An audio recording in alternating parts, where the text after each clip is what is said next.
Okay, Jane, we are live.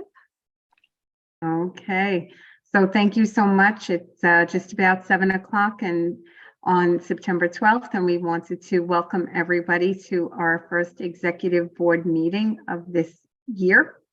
And we're really delighted to have all of you with us, and we're proud of the leadership that you bring to our community board.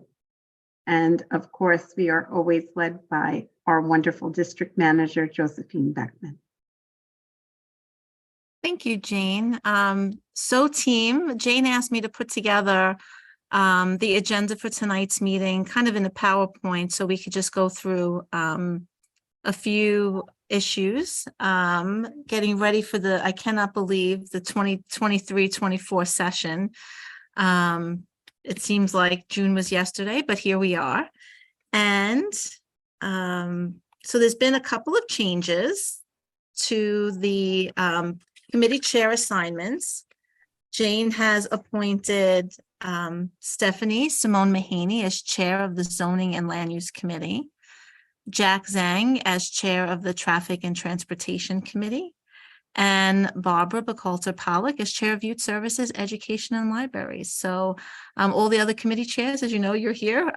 Everything else has remained the same. And we have, so far in September, we've had the Zoning and Land Use Committees review 3 BSA applications that are going to be presented at the September General Board meeting. Police and Public Safety has some SLA applications they'll be reviewing this month. And later in September, the Parks Committee will begin its capital and expense review for the district needs statement. And we expect a presentation by Partnership for Parks. In the month of October, just to quickly review, the executive committee meets every October. This year we have it tentatively scheduled for October 12th at 7 p.m. and you'll all get a notice on that, where the executive committee begins to review the community board district needs statement and the capital and expense priorities list. That's the night we go through pretty much the list that has come in after we reach out to community, civic groups, and the general community about capital and expense requests that they would like to see included in our list, as well as it's the month where city agency budget consultations have already wrapped up. Pretty much in September, we have those budget consultation meetings. The district office does outreach, as I said, to community organizations. We e-blast on network and social media. It was very effective last year. We had dozens of responses, and some actually were included. As you know, last year we had a big public attendance at our public hearing on the capital and expense priorities. The district office, we always look at New York City open data to see, to note any service delivery trends that we report to the executive committee. Submitted responses to the district office, and October is the public hearing and vote. Also in October, we have on the calendar, CB10 will do another Shore Road Park cleanup. Yes, Diane? Oh, you're on mute, Diane. I'm sorry. I want to let you know that Bay Ridge Cares is doing their annual pancake breakfast on that day, on October 21st. Okay, so maybe we'll pick a different day. Okay, so we don't want to conflict with them. But we were going over the schedule with some of the student volunteers that did it next year, and we'll pick a different date, Diane. I'll reach out to you. It seemed like the calendar was filling up so quickly, in October and September for that matter, and getting the kids, from the high schools, key clubs. Usually that doesn't kick in till the end of September when they begin to start meeting. So I'll talk to you about and also Daniel Loud and Tracy because Greg would like to do a joint again with us. So last year we had a great success. We had over 100 students from key clubs throughout local schools come and participate. It was really great. I know there were board members and committee chairs on the executive committee that were in attendance. We painted over 40 benches. We did a lot of sweeping, cleaning, and we repainted the flagpole, which was a lot of fun. And we have some also possible committee topics that Jane and I, we reviewed over, the summer. DOT has put a rule change in for mid-block crossings. We may ask for a presentation on that. There are some upcoming DOT safety initiatives. The district office continues to get lots of calls about e-scooters, moped safety concerns, and Jane and I, we had talked about perhaps organizing an informational forum. Last session, we requested a tour of Owl's Head's wastewater treatment facility, and we're not able to have that scheduled because DEP was having scheduling issues. So we hope to get back to that again. There are 2 citywide text amendments in the city of Yes, Economic Opportunity, which is set to be certified at some point in the month of October. We have scheduled a briefing presentation for the Zoning and Land Use Committee and any other board members who'd like to attend later this month in September. That's with our liaison from the Department of City Planning. And housing, the City of Yes housing opportunity is also expected later in 2024, but we think it may, in fact, also be during this session. We received notice that there will be another rezoning application for 250 86th Street. We expect that to come October or November of this session.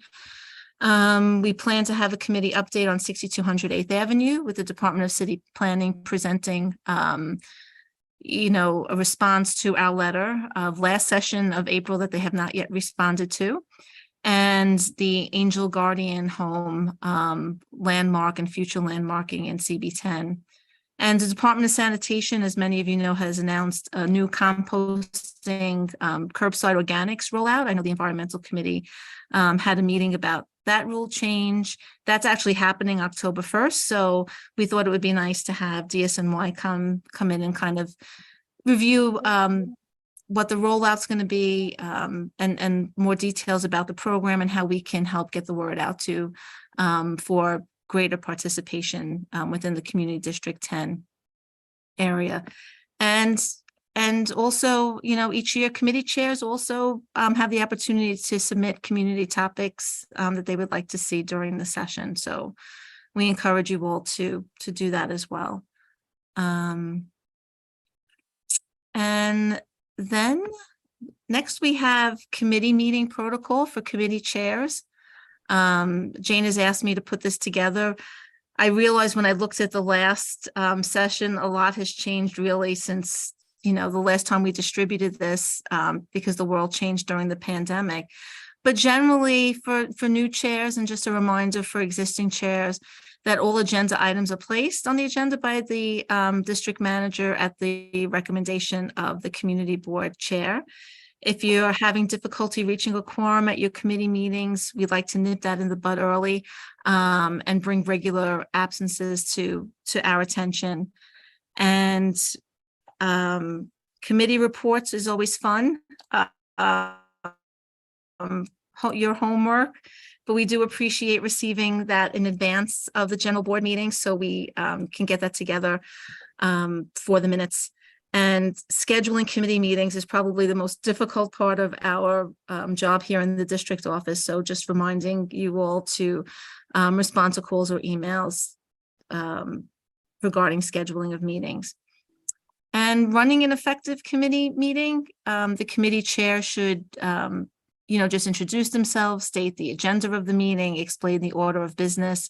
We've found that to be very helpful in running a good meeting, and, directing questions to the chair helps to maintain order. And we know it's sometimes difficult, especially at larger public meetings, to maintain the rules of order. But as you know, I think we do a fairly good job. All the chairs do a fairly good job at running their meetings. So just a reminder.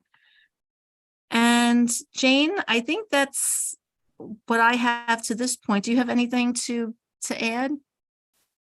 I think you really have outlined it all. And it really, as questions come up for all of our chairs and for our new chairs, as questions come up, please just reach out so that we can help you. We appreciate that everyone has stepped up to this role. Okay, and then the next topic that Jane and I talked about earlier is when Lori was chair, we began, I know Lori, you're looking, we were kind of in the midst of the pandemic, and at one point, the New York State came up with guidelines for moving back to in-person meetings, and the New York State open meetings law had, changes were made to the New York State open meetings law, which allowed for hybrid meetings and set rules and guidelines on how boards should move forward and public bodies should move forward. And at the time, the board voted to adopt a resolution, which basically said that our general board meetings would be in person once the emergency order was lifted, which it has been, and that it was really the best way to proceed, because the other language in the law was essentially you had to have an in-person quorum in order to be able to conduct business. And given the technology constraints of us moving to different locations, that the board at the time decided it best to adopt the resolution for our full general board meetings, that the chair has the discretion, should there be an emergency order or some undue circumstance, that we can move completely remotely. And I think so far that's worked well. We really haven't had issue, fortunately, of meeting quorum for the general board meetings. They've been in person. We don't know what this session, holds. We know that positivity rates, there may be an emergency order down the road, but right now, general board meetings are in person at various. We've been able to fortunately find venues to host them. But what the issue came up at Jane at one of the borough board meetings is, and talking to some of our colleagues, is establishing rules and guidelines for committee meetings. Now, the district office, we have fortunately had the opportunity to be able to wire up for sound and install a system that would enable the district office to host committee meetings in person here, and also have the opportunity to provide remote access when we have a committee meeting.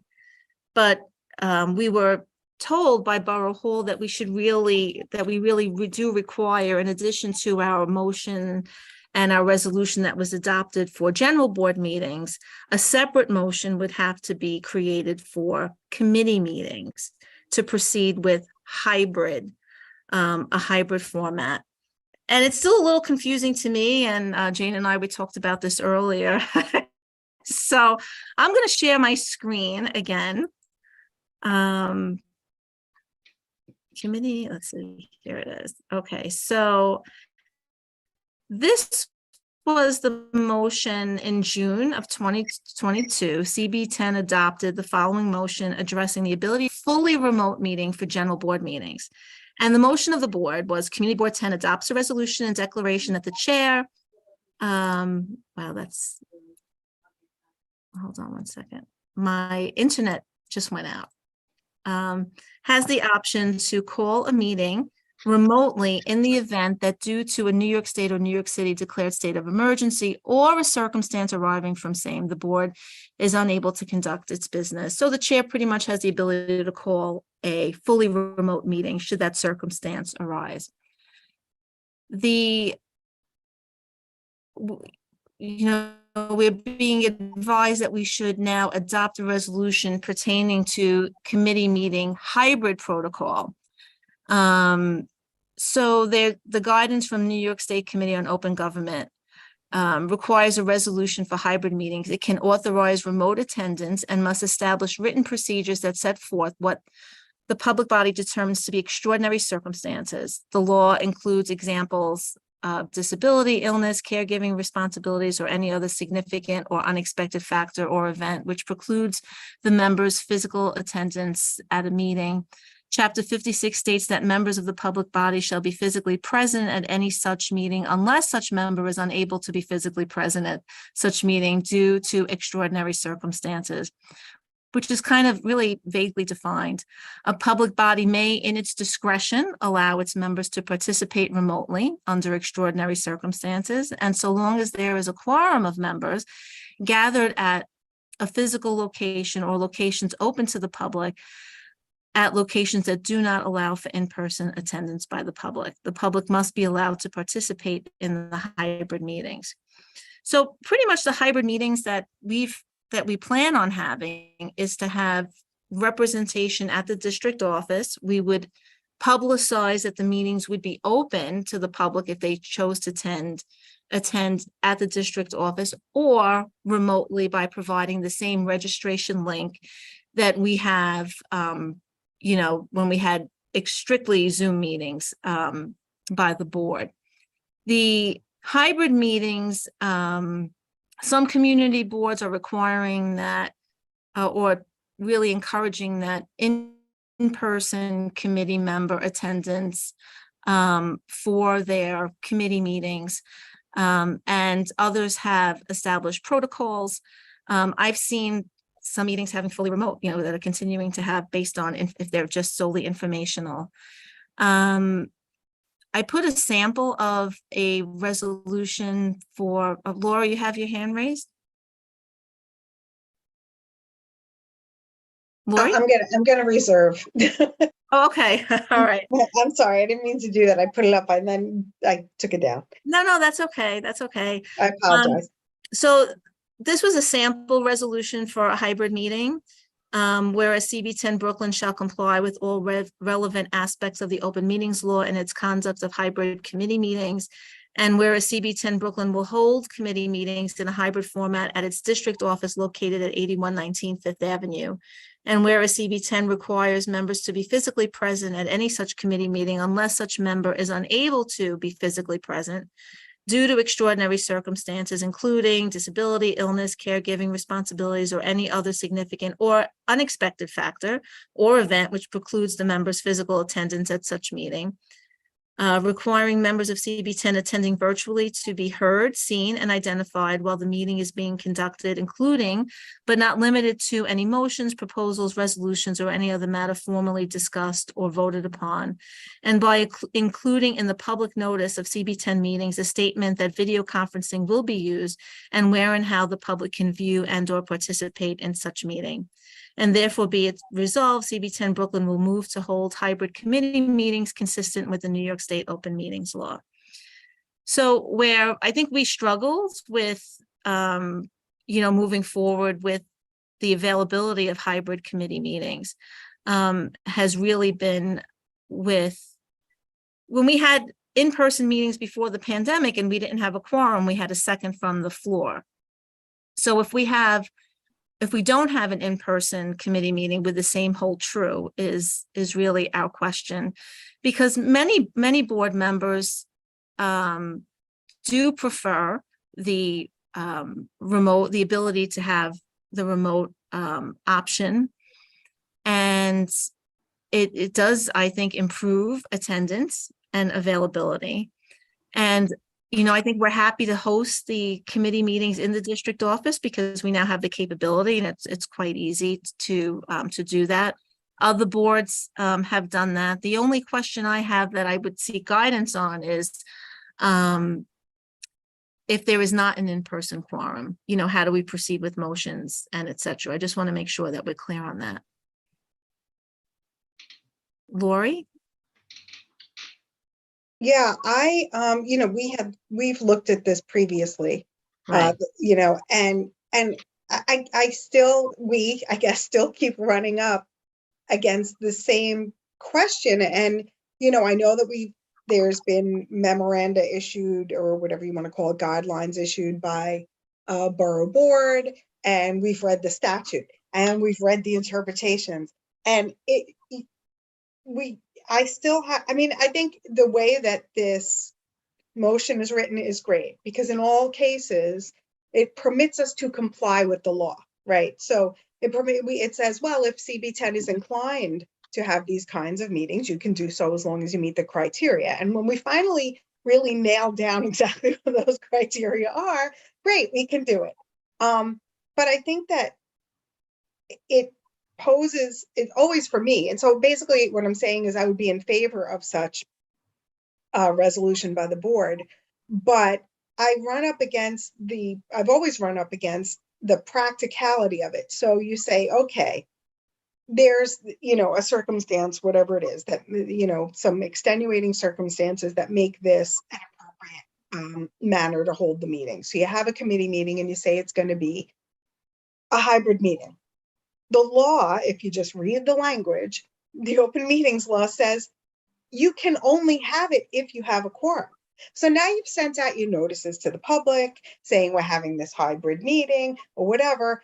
And what if because it has to be a physical quorum, what if they don't show up? Like you said, what do you do? It's not just a question of the board being able to conduct its business, which it definitely is. But like you said, you get a second from the floor, we're fine. We've done this before.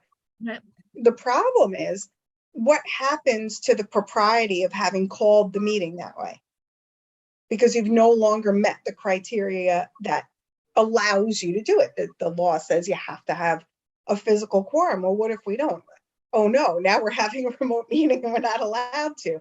It's just, I've never gotten an answer from Borough Board that has cleared that up for me. And I know some of the other boards, other districts they're holding remote meetings, they're passing resolutions, but I think that, Joe, you've been very conscientious of this and trying to seek all guidance on it. Bottom line, I'm still very confused by the whole thing. Yeah, no, I am too. I mean, but before this guidance, when we didn't have an in-person quorum at a committee meeting, which happened often, Right. we proceeded with the meeting, and the committee chair just generalized the recommendation of the committee, and we had, the motion was then put forth before the board with a second required from the floor. And in this volatile nature, this endemic that we're continuing, I mean, there were many board members who continue to have concerns, and especially having multiple committee meetings a month. I mean, the general board meeting, look, we don't have the ability to do hybrid, and that's been decided that we're going to be fully in person. But for committee meetings, especially committee meetings that don't require a recommendation or a vote and are informational, I think that's not as much of a concern. Well, and I think that the good thing about being able to do it this way is it also allows the public. So, we used to have sometimes meetings where, people really wanted to show. It was an issue that affected their block. It was something, and they couldn't get there from work or whatever. This really allows more participation, I feel, from the public, especially since, you've stepped up your technology. So in that way, I think it's wonderful. So if we can, I think that this really is a good thing. And I also think most of our committee members are pretty much troopers, so they'll show.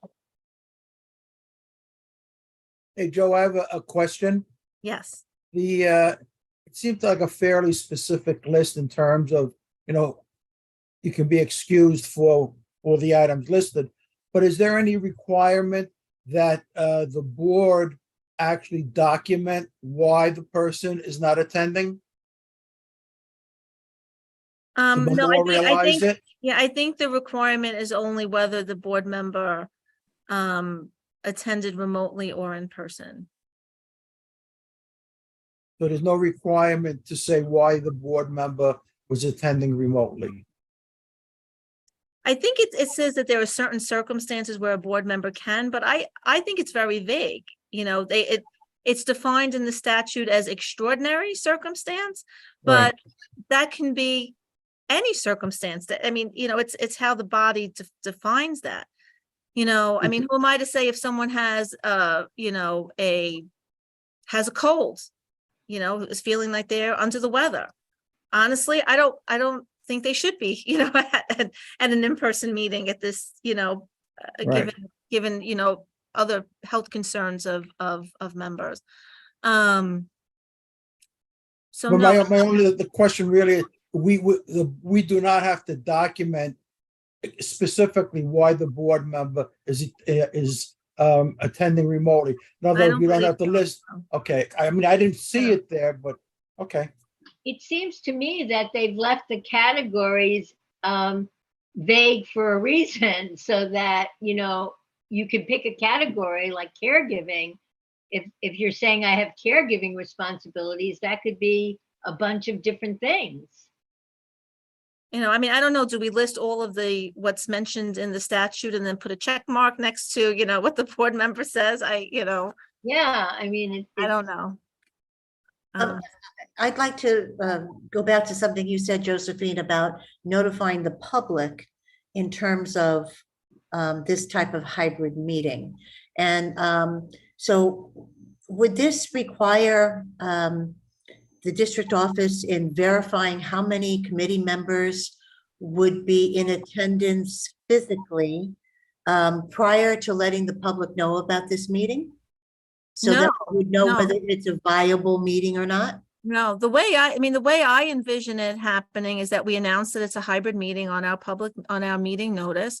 We provide a link to the public who, if they want to attend virtually or they have the opportunity to attend in person. And then see what committee members can attend in person. I just struggle. What I struggle with is what we do with all committee meetings before this. I mean, there are some board members who don't respond, who don't RSVP.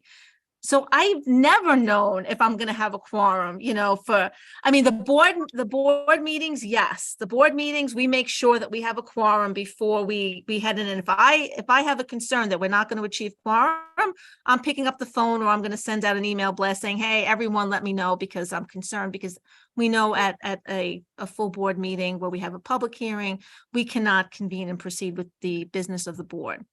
Committee meetings have always been different, because we've always proceeded with committee meetings, even in the absence of a quorum. So I don't know why this is different here, or should it be different? I don't know that we as a board should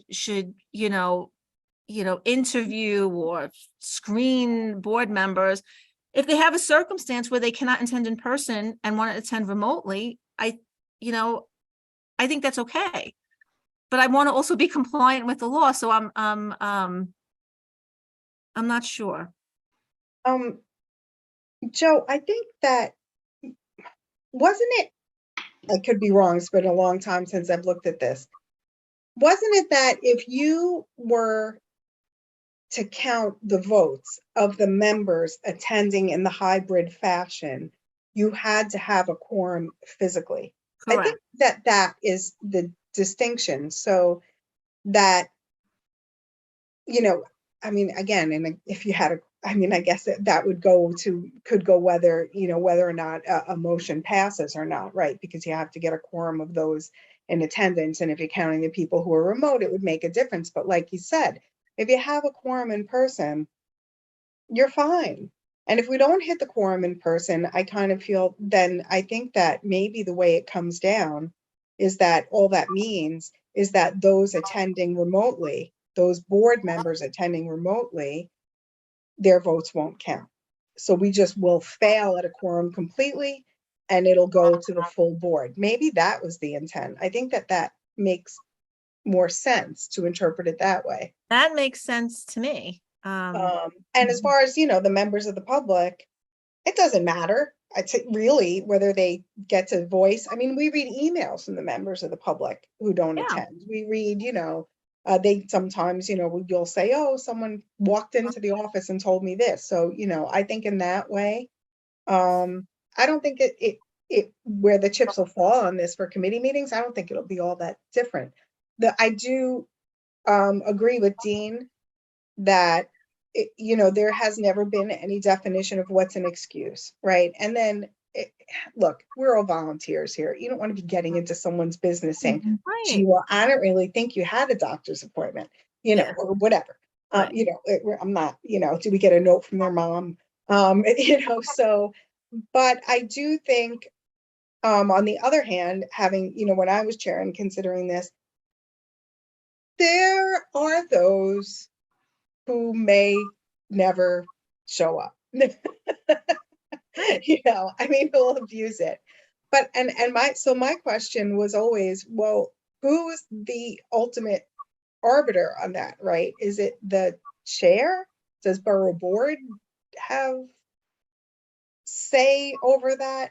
They are, this administration is a little more attentive to our working, so I'm curious if they've said anything to you about that. I know at one point they were saying that's it, no more, we want everyone in person, and so I'm just curious what the climate is. Yeah, coming from. I think this generally is going to fall under good faith effort.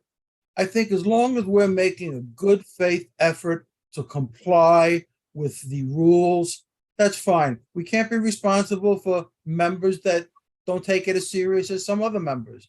But I'm very comfortable knowing we are making a good faith effort to comply with what the guidelines are. And after that, there's nothing more you can do. And the think- borough board has made, Lori, like a bigger point about attendance. And from what from what we're gathering, if you're attending in the hybrid fashion, then that would still be that you've attended a meeting. So it's not, so you would be attending, but as you said, if there was no quorum in person, we may not be able to do the full vote, and it would just be instead for a recommendation from our discussion. I see that Stephanie has had her hand up Yes. too. Yeah, thank you. It just really, I need it to be repeated. Does the statute unequivocally state that you have to have, for a hybrid meeting, there has to be a physical quorum? Correct. Is that correct? Okay, and Lori just said this, I'm going to repeat it just to make sure I understand. If there's a hybrid meeting and I, as the chair, am the only one who shows up in the district office because everyone else has got something to do and it's that much easier to be at home or remote, the meeting, nothing counts. I'd be chairing a meeting with no voting members de facto. Is that correct? Because they're all remote? And by the virtue of my being in person, I upend the situation, because if we were all remote, then the vote counts. Lori, you're laughing, but do you understand what I'm saying? Yes, it's a very good hypothetical. I think the committee would have failed to have met a quorum. You'd give your personal opinion, you'd give Right. your opinion all by your onesie. You'd give the report to the board at the full board meeting, and everybody would vote on it. So in the end, it would be better for me to stay at home. Well, not necessarily, because sometimes there are things that, come before the committees that, have a timestamp on them. If we don't weigh in on it, Okay, by a certain time, we may have Okay. missed the opportunity, but okay. that'll never happen. You won't be there alone. Because Well, I will at least be there. I will be in the room. yeah, well, I'm thinking back to what was scheduled last week, Josephine, and I was preparing to be there in person. And I think maybe you said maybe only one other committee member. I don't know. I don't know Yeah, if there was one other committee member. And then, honestly, before the meeting, I fell ill and Right. we had to move remotely. I didn't want to expose anyone to me being sick. So we moved the meeting remotely because we had we were time sensitive on the BSA applications. Okay. But theoretically, there would have been just two of us. Two of in the- us. Just you. Okay. But as Lori brought up the time sensitivity issue is good reason to proceed. Thank you. Lori, did you have your hand back up? Yes, but I see that Jack has his hand up. Oh, so. hi, Jack. Hey, I just want to clarify one thing you mentioned a couple of times earlier, that the borough president or the borough president's office hasn't given more specific guidance than this vague, this is the law sort of thing, with regards to this like physical quorum question that you have here. Because it feels like if they have given more direct guidance around like, hey, you guys have to be in the district office in a meeting with very physical quorum, even though you can still have members of the public be in attendance. it seems like we're having discussion around like, what the letter of the law is versus what the spirit of the law is. And it feels like, to me, the spirit of the law is to get more public attendance, more people attuned to what's going on with the city, what's going on with the happenings in, the various bureaucracies. And therefore remote first, it will be primary, because it seems like we get better attendance from those. Yeah, but the letter of the law, Jack, does say you have to have an in-person quorum too. We have to follow the law. I All of us do, yeah. So, but I do agree with Dean. I think overall, it's a good thing, and it's always good faith, and our board members have been committed in the past, and you just have to rely on it. But I think that this resolution is a good thing to have in our toolbox, because it gives us flexibility for different circumstances. And I think overall it's a good thing. But on the other hand, I'm going to give my 2 cents, because I'm not chair anymore, and now I can speak more freely, and not be impartial all the time. But I have really found, in my experience, like now being one of the older people, or more tenured people on the board, when I started, I felt, I have to say, a greater commitment. I mean, just overall from the board as a body. I mean, people showed up, like, we got quorums more often. People showed up more. They were just way more, I feel, passionate about their service. And I feel that being in person really does help foster that, because you show up at the meetings, you chit chat with each other, it creates an exchange of ideas, it creates more cohesiveness, I really feel, and more of a commitment to the board and to the community. So that's my 2 cents. So Lori, do you think that, at the September board meeting, that we should really impress upon board members to attend committee meetings in person? I do, but we've always done that, right? I mean, as Always done chairs, that. we've always struggled. There's just certain members who want to be on the board, but they don't really want to, pull the weight of, I mean, it's an obligation. You're a de facto, and part of the city administration. So I think that we should, but I think that doesn't really work ever. I think, it's just more, And look, I do think that Yeah. offering a hybrid format for presenters or members of the public who want to participate but can't come out for some reason, having the ability does increase participation. That's something that we should foster as well. It does. I agree. I have a slight fear that, board members may look at it like, think of it as, hey, we now have an option not to show up. And I know sometimes on certain committees, we've historically had a problem getting a quorum. Right. And so I think this should be presented. I think we should definitely have it. But what I think should be impressed at the meeting is that, hey, guys, we still need a quorum. You still have to show up, to allow this to be an effective tool. Okay. Barbara? Yeah, so I'm new to all of this, so bear with me, please. I feel like it's important, not to make people who have to attend remotely feel like they're shirking responsibilities, because there are some of us who occasionally will have to. I might be one of those people. But I'm wondering, could we have something like a rotating quorum where everybody takes a turn being part of a quorum, guaranteeing their presence at each particular meeting, so that we know in advance that we have a quorum? I think that would be really hard to implement, unfortunately. I just think it would be, I think that would be difficult to you know, it'd be a lot of pressure on board members who then commit and say one of them can, and keeping track of that and at the district office might be tough. Well, you know, with our borough board and with the world, they're moving back to in person. You know, so that's part of what's happening. So they're moving back to in person. They want the boards to move back to in person, but we understand that we're also still in uncertain times. And, you know, we're going to come up onto another winter. There's going to be, you know, concerns that people have about their health. And those are really very real and valid. And we want to honor and respect that. And so having a hybrid option is really, you know, something that we have to include, as Lori has said, in our toolbox. It really is something that we need to have on the table for us. And yes, sometimes life happens. And, you know, as they put in fact, in the language, if people have a caregiver situation.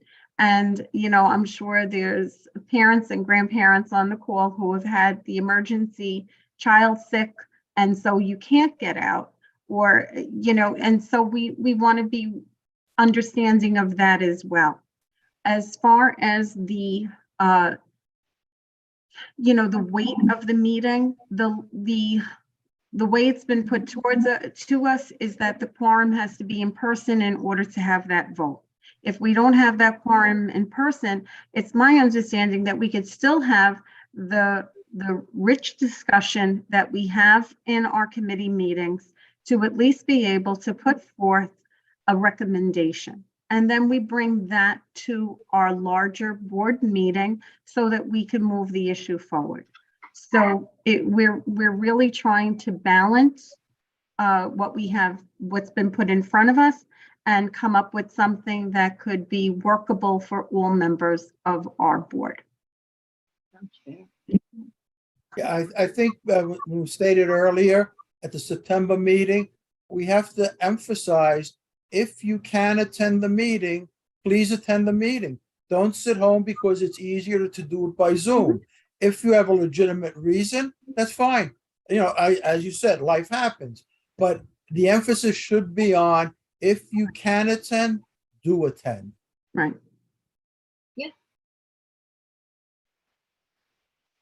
So we'll put that forward at the September board meeting.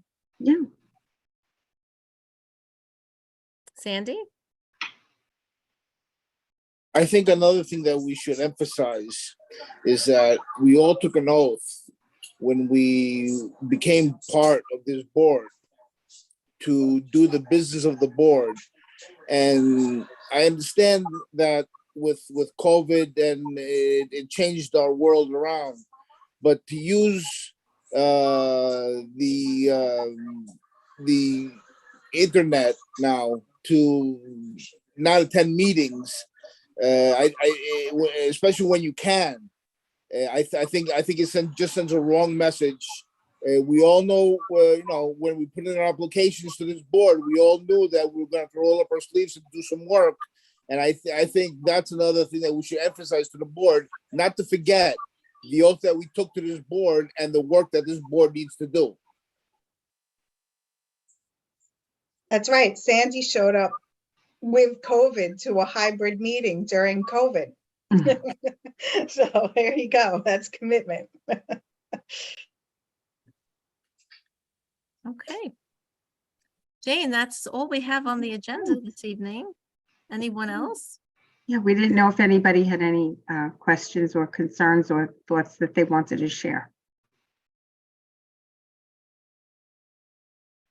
Lori, Sandy. Okay. Go, Sandy.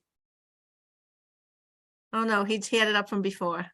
I cede my time to the gentleman from Diker Heights. So I mean, I know that, okay, so I'm parliamentarian. That's why I'm even in this meeting. And I think that, you know, during, you know, our time away from in-person meetings, and, you know, new people coming on the board, and I guess, you know, we had a lot of turnover with the committee chairs and everything. I mean, I kind of learned parliamentary procedure by osmosis, you know, because you kind of watch the meeting and it's like, oh, I know I'm supposed to do this, right? I'm supposed to first say this and say that, and then they say something like, you know, any objections or whatever, and you just kind of follow the pattern.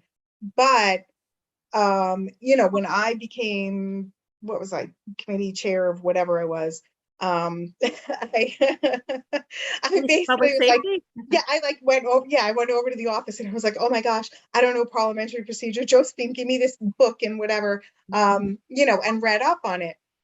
And I was given, I had wonderful, you know, people to support me at the time who'd been on the board for a really long time, who kind of, you know, taught it to me and helped me navigate it.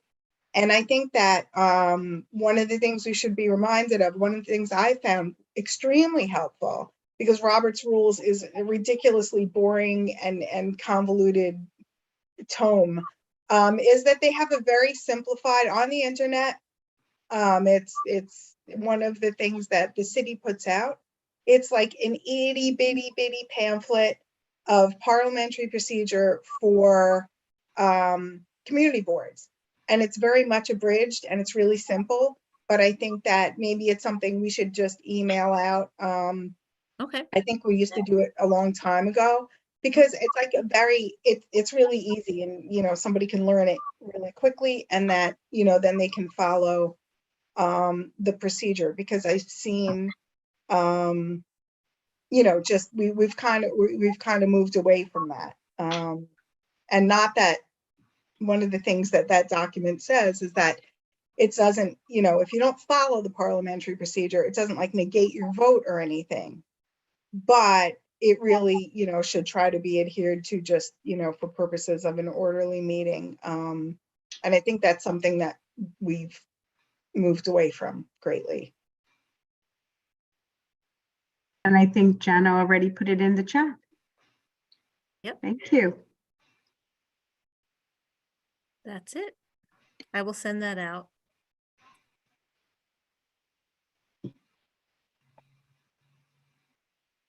Great idea, Lori. Thank you. And just, I think too, that, you know, maybe as we move, you know, within the next few months, and everyone's seeing each other again, you know, we did meet and greets before in the past, and that might be something that we could, you know, look at doing again. And I know the borough president has put out some training, workshops this session, for board members, because there are a lot of new board members, and I think all that information is certainly helpful. All right. Well, Okay. that's wonderful. Thank you so much. Thank you all for your time. And we will Good see school year. next week. Yes. See you next Monday.